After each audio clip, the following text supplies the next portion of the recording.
बहुत ही दूर एक जंगल में एक बहुत बेवकूफ़ और सासक्ति का मारा राजा रहता था। दुनिया में शायद ही कोई जानता था कि इसकी सल्तनत कहाँ वाक़ है। वो सारा दिन अपने तख्त पर लेटा रहता और उसके मुलाजिम मोर के परों से बने पंखों से इसे हुआ करते रहते। एक दिन इसने फैसला किया कि इसे भी शादी कर लेनी चाहिए। इसने अपने वज़ीरों और मुशीरों को दुनिया के हर कोने में भेजा। इसके वज़ीर और मुशीर भी उसी की तरह के अक्लमंद थे।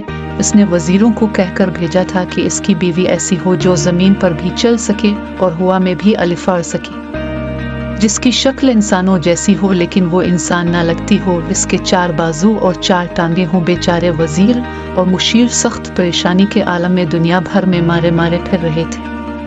तभी उन्हें रास्ते में एक बहुत अक्लमंद बूढ़ा मिला जिसे उन्होंने अपनी मुश्किल बताई। वो हंस कर बोला, ये तो बहुत आसान है, यहाँ से एक बंदरिया पकड़ो और अपने राजा के लिए ले जाओ। मुशीरों वज़ीरों ने इसका कहा माना और ऐसा ही किया। राजा ने बंदरिया को देखा तो गुस्से से कहने लगा, तुम पागल हो, ये तो बंदरिया है। तो वज़ीरों ने राजा को जवाब दिया, राजा का राज सलामत रहे, हुजूर ने जो शर्तें बताई थी इस पर यही पूरी आत रखती है। ये दुनिया में वाहिद जानदार है जिसकी शक्ल इंसानों से मिलती है लेकिन ये इंसान नहीं है।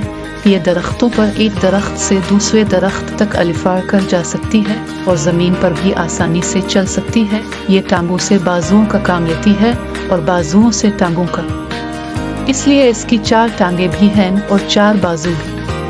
वाकई राजा की सारी शर्तों पर एक बंदरिया ही अड़क रखती थी। लिहाजा राजा लाजवाब होकर बेवकूफ़ों की तरह उन्हें देखने लगा। फिर बंदरिया से तो इसने शादी किया करनी थी, वो सारी उम्र कनवारा ही रहा, लेकिन लोग बंदरिया को नहीं भूले और राजा की गैर मौजूदगी में इससे बंदरिया का शौहर ही कहते रहे।